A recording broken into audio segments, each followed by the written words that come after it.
नमस्कार, मैं हूं भुवनेश और हम लगातार जायज़ा ले रहे हैं मध्य प्रदेश में विधानसभा उपचुनाव के लिए जो पूरा रणक्षेत्र सजा है उसमें सांवेर सीट का। महत्वपूर्ण इसलिए क्योंकि दो दिग्गज उम्मीदवार आमने सामने हैं, कांग्रेस के प्रेमचंद गुड्डू, बीजेपी से तुलसी सिलावट।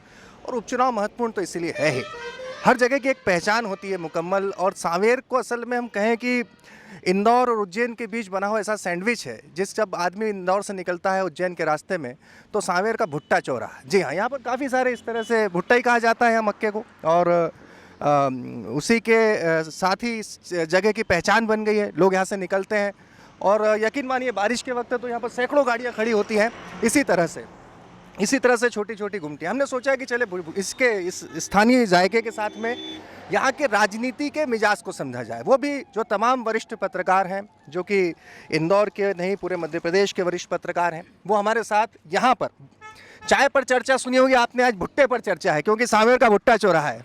परिचय करा जो संजय त्रिपाठी जी हमारे साथ में, दीपक करदम जी हैं वरिष्ठ पत्रकार हैं, अरविंद तिवारी जी हैं और हमारे साथ में प्रजातंत्र के एडिटर हैं हमारे साथ में हेमंत शर्मा जी वरिष्ठ पत्रकार हैं। अरविंद भाई, सबसे पहले ये पहचान बन गई भुट्टा चौराहा जी। ये भुट्टा चौपाटी असल में सांवेर की जो है ये बहुत चर्चा में रहती है। इस चौपाटी की खासियत है कि आपको यहाँ 12 महीने भुट्टे मिलेंगे। अच्छा, पूरे 12 महीने आपको भुट्टे मिलेंगे। और सावन के 4 महीनों में तो इस चौपाटी पे जो है आपको करीब 1-1.5 किलोमीटर तक वाहनों की कतार मिलती है। इंदौर से लोग भुट्टा खाने इस चौपाटी पे आते हैं। वाह साहब, तो यहाँ पे क्या बिल्कुल गर्मा गर्म भुट्टे, लेकिन यहाँ की सियासत का जो मिजाज है बड़ा गर्मा गर्म है इन दिनों। बहुत। इंदौर मतलब ये कहा जाए कि इन दिनों मध्य प्रदेश के जिन 28 विधानसभा क्षेत्रों में उपचुनाव हो रहे हैं उनमें सांवेर सबसे ज़्यादा चर्चा में है। और सांवेर पे सबकी निगाहें, पूरे प्रदेश की निगाहें सांवेर पे है। तो मतलब भुट्टा चौपाटी, भुट्टा तो अपनी जगह ही है, सांवेर की राजनीति भी इन दिनों चर्चा का विषय है। बिल्कुल, क्योंकि ये जो 28 दाने पूरे सियासत में सजे हैं उसमें उसकी वजह तो यही लगती है अरविंद भाई कि जो तुलसी सिलावट है बिल्कुल सिंधिया के आँख के तारे हैं। और दूसरा बड़ा फैक्टर ये है कि सामने प्रेमचंद गुड्डू है। अच्छा, ये मतलब मैं आपके ज़रिए जानना चाहूँगा इस बात को कि यहाँ पर पूरे मध्य प्रदेश में एक बड़ा फैक्टर है गद्दार वफादार का, लेकिन यहाँ पर तो ऐसी बात न्यूट्रल हो जाती है क्योंकि पिछली बार जब तुलसी सिलावट चुनाव लड़ रहे थे तो प्रेमचंद गुड्डू बीजेपी में थे और अभी वो बीजेपी में है तो ये कांग्रेस में है। देखिए, गद्दार और वफादार का मुद्दा तो सांवेर में है ही नहीं। गद्दार वफादार का जो मुद्दा है वो पूरे मध्य प्रदेश में हो सकता है लेकिन सांवेर में है नहीं, क्योंकि सांवेर में दोनों उम्मीदवार एक जैसी स्थिति में हैं। सांवेर में दोनों उम्मीदवार बिल्कुल एक जैसी स्थिति में हैं। और यहाँ का चुनाव जितना शिवराज सिंह चौहान और ज्योतिरादित्य सिंधिया के लिए प्रतिष्ठा का प्रश्न है उतना ही कमलनाथ और दिग्विजय सिंह के लिए भी प्रतिष्ठा का प्रश्न है।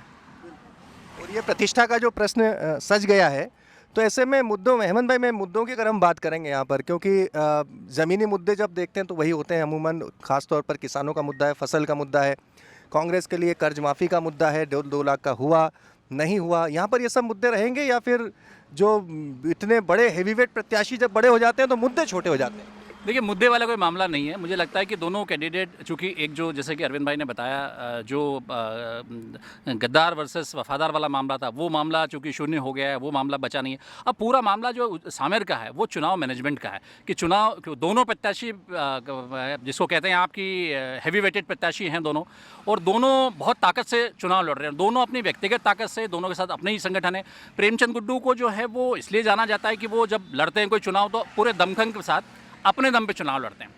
तुलसी सिलावट जी ने पिछला चुनाव जीता था यहाँ से सांवेर से, लेकिन इस बार भाजपा पूरी उनके साथ है। कांग्रेस पूरी सांवेर में जो थी वो तुलसी सिलावट कांग्रेस है, जितने लोग थे वो सब उनसे जुड़े हुए थे। तो चूंकि प्रेमचंद गुड्डू का यहाँ उस समय कोई पिछले लंबे समय से वो इंदौर में यहाँ नहीं रहे हैं सांवेर में, तो एक वो चीज़, लेकिन बाकी जो पूरे कांग्रेस है वो उसके साथ मिलके अपने व्यक्तिगत प्रबंधन के साथ वो लड़ रहे हैं। और मैं इस समय, अरविंद भाई भी इस बात को शायद मेरे साथ इसमें हामी होंगे कि दोनों की बड़ी बराबरी की टक्कर में चुनाव चल रहा है इस समय सांवेर का चुनाव। कांटे की टक्कर है, बिल्कुल कांटे की टक्कर होगी। यहाँ देखा है कि यहाँ तो आदमी कुश्ती लड़े कहलाता तो पहलवान है।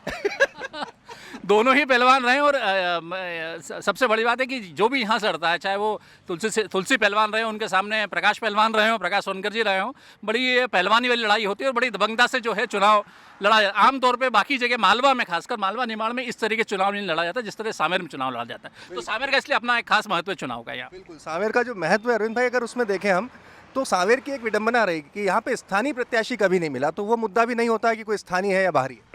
बिल्कुल, सांवेर में आप पुराना इतिहास उठा के देख लें तो इंदौर से आके सज्जन सिंह बिश्नार चुनाव जीत गए, मऊ से आके अर्जुन सिंह धारू चुनाव जीत गए, यहाँ पे इंदौर से आके प्रकाश सोनकर चुनाव जीत गए, इंदौर से आके तुलसी सिलावट चुनाव जीत गए। तो ये तो हमारे सामने का सिनेरियो है पूरा। हम दे राधा किशन मालवी इंदौर बिचौली से आए और चुनाव सांवेर में जीत गए। तो सांवेर में फतेह तो जो है बाहरी लोगों को ही मिली है। सांवेर का विधायक राजेश सोनकर को ही ले लें तो राजेश सोनकर भी इंदौर के।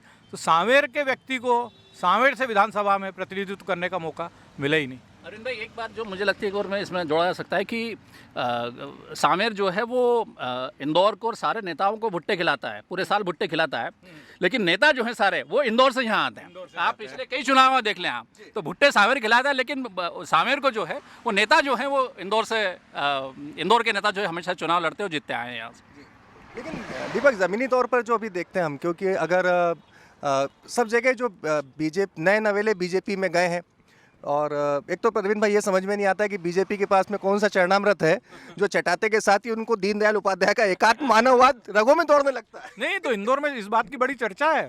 कैलाश विजयवर्गीय खुद बोल चुके हैं कि तुलसी सिलावट को देख के मुझे भरोसा ही नहीं होता कि ये भाजपा में नए नवेले हैं। वो जितनी मजबूती के साथ दीनदयाल उपाध्याय की बात करते हैं, अंत्योदय की बात करते हैं, तो कैलाश विजयवर्गीय जैसे कद्दावर नेता खुद आश्चर्यचकित है।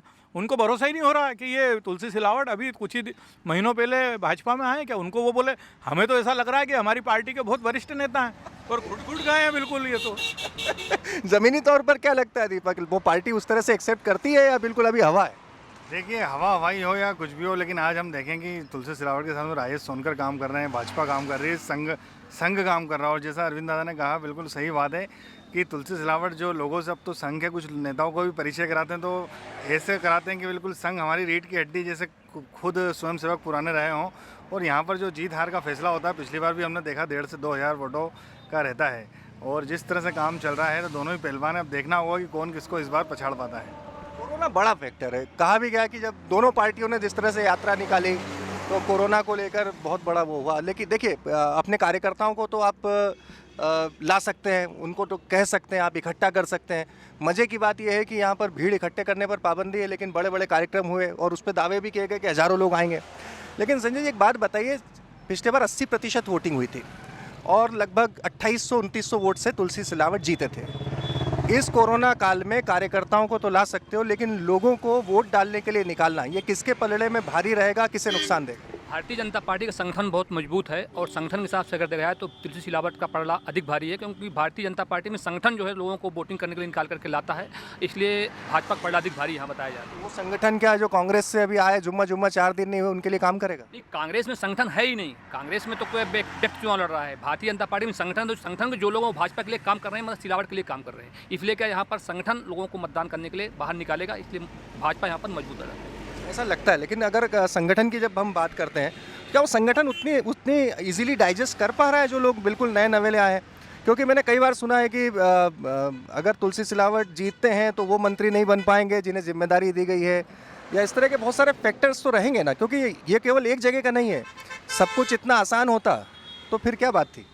देखिए, सारे फैक्टर ये अपनी जगह हैं, लेकिन इसमें तो अभी कोई मतलब मुझे नहीं लगता कोई दो मत है कि भाजपा पूरी तरह एकमत होकर चुनाव लड़ रही है, और जो प्रत्याशी भी थे, जो हो सकते थे, भावी प्रत्याशी थे, वो सब लोग भी साथ में हैं। तो इस समय पलड़ा आप जैसे कह रहे हैं कि 10% जो है वो, और संगठन, देखिए संगठन का अपना एक तरीका है, और उससे बाहर भाजपा कोई नेता जाने की हिम्मत नहीं करता है, न हिम्मत कर पाता। तो वो एक मतलब जिसको कहेंगे कि वो तुलसी सिलावट जी को जो है वो चीज़ बोनस में मिली है, उसका फ़ायदा एक निश्चित तौर पर। जबकि गुड्डू की अगर बात करें तो उनको अपनी पूरी टीम, उनकी व्यक्तिगत टीम जो है उनकी, वो खड़ी करनी पड़ी। और दूसरा उनका एक अपना चुनाव मैनेजमेंट का एक जो पूरा काम चल रहा है वो बहुत तगड़ा चल रहा है। और वो जो सबसे बड़ा जो मतलब मुझे लगता है कि अगर सिलावट जी को अगर डेंट भी लगता है या अगर परेशानी होगी, तो वो उसी जो वो मैनेजमेंट जो काम कर रहा है उसमें संघ के कुछ पुराने लोग हैं जो संघ में अब नहीं हैं, वो लोग एक पूरा मैनेजमेंट किस तरीके घर घर जाके उसी संघ के ही पैटर्न पे जिस तरीके से वो लोग उन्होंने मोर्चा संभाला हुआ है। हाँ, नहीं, कांग्रेस के प्रेमचंद गुड्डू बिल्कुल उसी स्टाइल में काम कर रहे हैं। वो इस तरह कर रहे हैं कि वो जो संघ के जो पुराने लोग हैं, जो अब संघ में नहीं है, जो संघ से किसी कारण नाराजगी उनकी, संघ ने उनको दूर किया, वो लोग अपने साथ में जो है वो उनके हाथ में पूरी बागडोर है, और वो उसके कारण जो है चुनाव जो बहुत रोचक बन गया है। मतलब शायद गुड्डू इस तरह फाइट में नहीं होते अगर वो चुनाव मैनेजमेंट उस तरह नहीं होता। तो वो उसके कारण जो है जो बड़ी फाइट जो देखने को नज़र आएगी, मतलब आखिर तक मुझे नहीं लगता कि इसमें स्थिति ऐसी होगी कोई एक तरफा पलड़ा आखिर तक नज़र आए।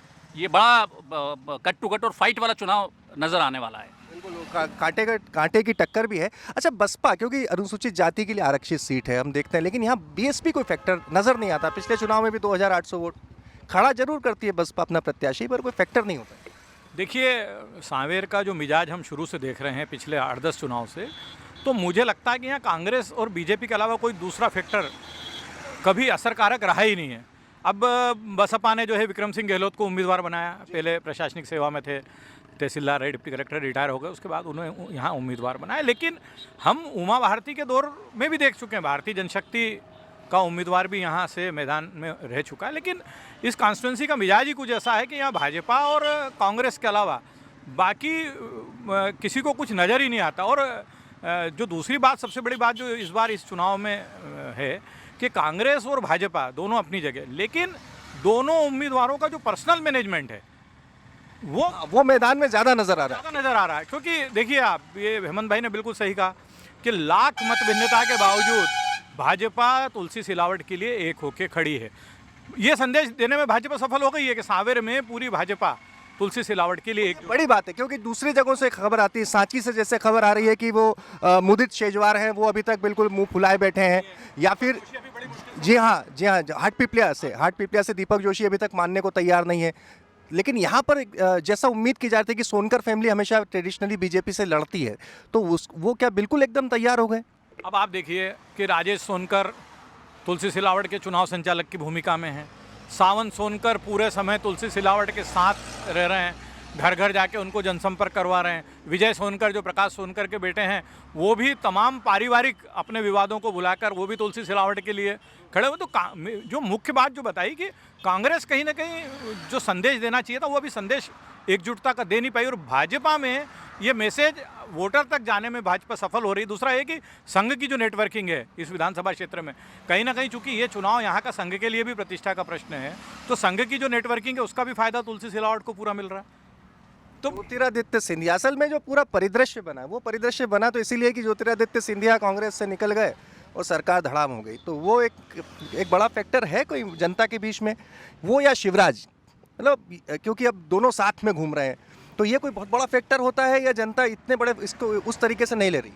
देखिए, निश्चित तौर पर अगर आप पिछले चुनाव भी देखें तो एक ज्योतिरादित्य सिंधिया की अपनी एक फैन फॉलोअरशिप है। यूथ जो है वो अट्रैक्ट होता है इनको देख के, यूथ उनको सुनने के लिए आता है, जब स्टेज पे खड़े होते तो लोगों को अच्छा लगता है देखना।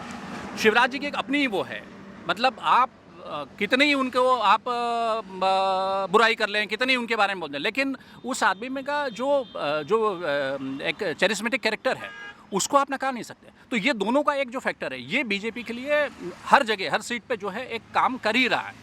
इसको आप बिल्कुल, मतलब अगर कोई कहे कि वो नेगेटिव, अब वो वहाँ चंबल में क्या स्थिति बनती है अलग चीज़ है, लेकिन यहाँ जो है यहाँ उतना उसका कोई असर देखने को नहीं मिल रहा है। और जैसा कि अरविंद जी ने कहा, सब लोग जो कह रहे हैं, ये बड़ा व्यक्तिगत स्तर का चुनाव है, दोनों हैवीवेट हैं, दोनों अच्छे कैंडिडेट हैं, और लोग एक अच्छी एक फाइट की जो है उम्मीद कर रहे हैं यहाँ, और चुनाव बहुत अच्छे दमदारी से लड़ा जाएगा, पूरी ताकत दोनों। ये कहीं भी चुनाव आखिरी तक आप देख लीजिए, ये कहीं भी इसका पलड़ा नहीं झुकने वाला है कि ये बीजेपी के फेवर में जा रहा है, कांग्रेस के फेवर में जा रहा है। दोनों अच्छे लड़ाकू कैंडिडेट हैं, उनकी टीम लड़ाकू है, उनकी पार्टियां जो हैं वो, चूंकि कांग्रेस की उतना संगठन उतना मजबूत नहीं है, लेकिन व्यक्तिगत तौर पे जो गुड्डू की जो अपनी प्रेमचंद गुड्डू की बराबर कर लेगी।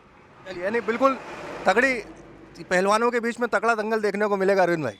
बिल्कुल, सांवेर के चुनाव को लेकर यह बिल्कुल स्पष्ट कहने की स्थिति है कि मतदान के दिन तक आकलन लगाना मुश्किल है कि सांवेर में किला कौन फतेह करने जा रहा है। चलिए, वो यकीनन परिणाम का सबको इंतज़ार भी होगा, और ख़ासतौर पर मध्य प्रदेश में जिन सीटों पर सबसे ज़्यादा लोगों की नज़र रहेगी कि पता करना वहाँ क्या स्थिति, उसमें से सांवेर एक होगी। बहुत बहुत शुक्रिया हेमंत जी, अरविंद जी, दीपक जी, संजय जी, आप सभी का बहुत बहुत शुक्रिया। तो जिस तरह से हम लगातार घूम रहे हैं, जायज़ा ले रहे हैं और जायका भी ले रहे हैं तमाम जगहों का, क्योंकि हर जगह का एक फ़ील है, और सांवेर में जो हमने देखा कि मालवा निमाड़ की वो सीट है जिस पर हर व्यक्ति की उस तरह से नज़र रहेगी, क्योंकि मुकाबला कांटे का है। चलिए, सफ़र को आगे बढ़ाएंगे, तब तक आप हमारे साथ लगातार जुड़े रहिए, लाइक कीजिए, शेयर कीजिए और सब्सक्राइब कीजिए।